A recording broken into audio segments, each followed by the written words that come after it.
Now what we have here is a rather beautiful George Harrison vinyl box set. Now this is beautifully presented. It comes with the orange belly band, which you can just take off.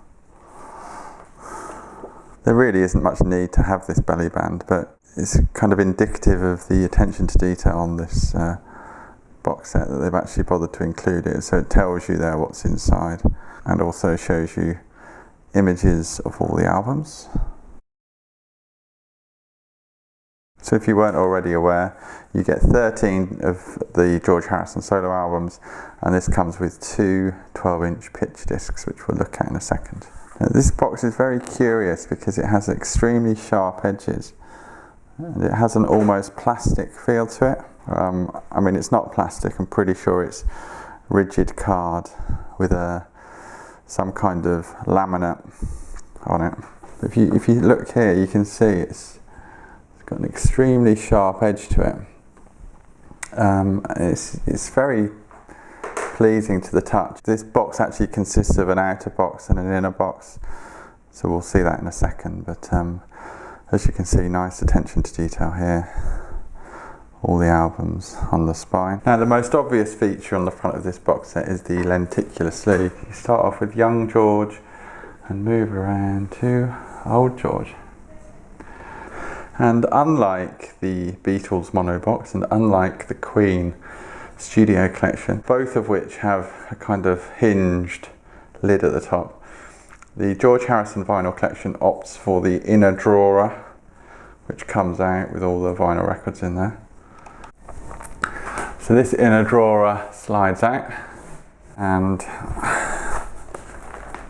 you can see there they've done a great job here with some spot varnishing. What you're looking at there is an image of a mixing desk. It's literally some spot varnishing onto this purple. And again on the other side. Now all the records inside the box set come in resealable sleeves, with the exception of All Things Must Pass, which is in a shrink wrap sleeve which comes off and you can't put it back on again. But all of them come, except that one, come in these resealable sleeves. They're the same as the ones used on the Queen box set, so they're not exactly high quality, but on the other hand, they are still there to protect the records, so that's quite good. And the general pattern with the albums in this box is that each record comes in a proper polylined sleeve.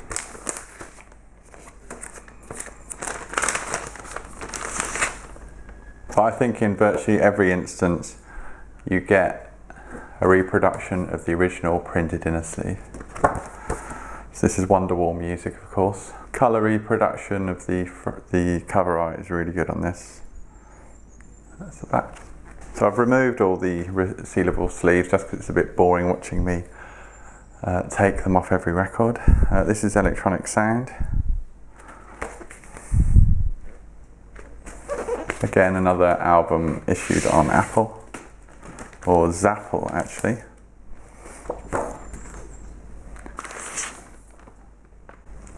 These are obviously all 180 gram heavyweight pressings. Now, All Things Must Pass, obviously this reverts back to the original black and white cover. It was never issued with a colour front cover. George changed that for the reissue, of course, but this is how it was originally. My dad had this actually. I do remember looking at his at the time.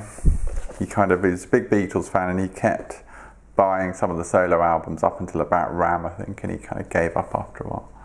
This box is very expensive. I mean, it's about £300, £350. It's worth pointing out that just to buy the triple album, All Things Must Pass, on its own for the reissue, it's about £80. Pretty expensive, but I suppose it's still a big leap to £300. This recreates the original more or less exactly. So you've got the rather gloomy poster of George, recreated in full, standing at the front door. And then the three albums come in the polylined sleeves. So this is still on Apple at this point. So you get original recreations of the three inner sleeves with the lyrics.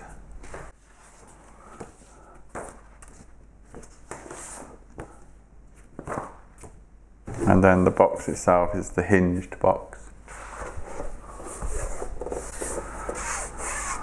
with a kind of linen style material finish, gold foil blocking. So moving on to living in the material world, this is a glossy gatefold. Presumably this is a recreation of how the album originally would have come. This was still released on Apple at the time, although it hasn't got the traditional Apple label.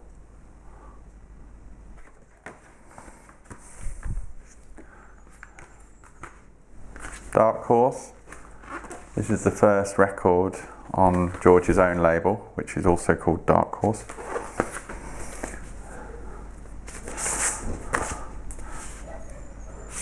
Inner sleeve.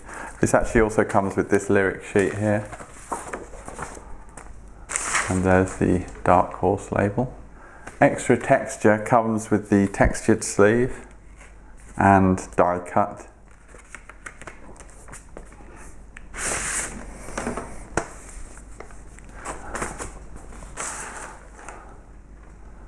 .33 1/3, it has the silver foil blocking here. Another gatefold album. It's the inner sleeve with the rather hard to read blue on silver. It's the George Harrison album. This isn't a gatefold for a change. George hanging out with Jackie Stewart. Somewhere in England. Again, this is just a standard, no gatefold. Same as all the other records though. Here's the inner sleeve. And Gone Troppo.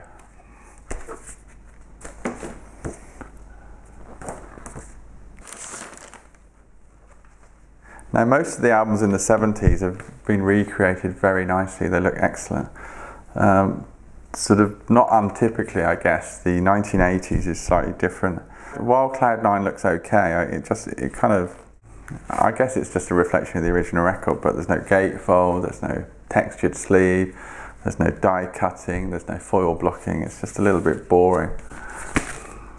I guess they've done their best to recreate. It's a little bit flat, but it's obviously a fantastic record. Funnily enough, the inner sleeve looks better than the front cover. It's probably just because it's a slightly smaller image. Looks very sharp. Still got the Dark Horse record label, of course. And the posthumous Brainwashed. This was released in 2002, I think. In fact, there's a nice booklet in here.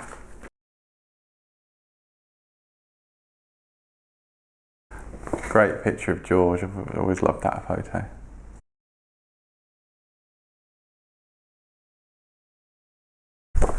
Another inner sleeve.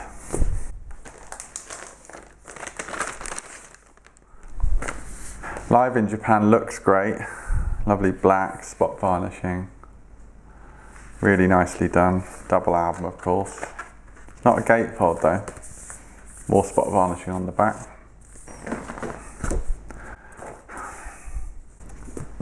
Again, 2 inner sleeves. I was a bit surprised at this, but the 2 picture discs are in a kind of All Things Must Pass box here. So, nice recreation of the tape box label on the outside for Cloud 9. And a nice little touch actually is the credits for the box set are done in Friar Park style. Invoice from the day. And there's the 2 records. When We Was Fab and Got My Mind Set on You. So this is Paul Sinclair from Super Deluxe Edition looking at the George Harrison Vinyl Collection box set.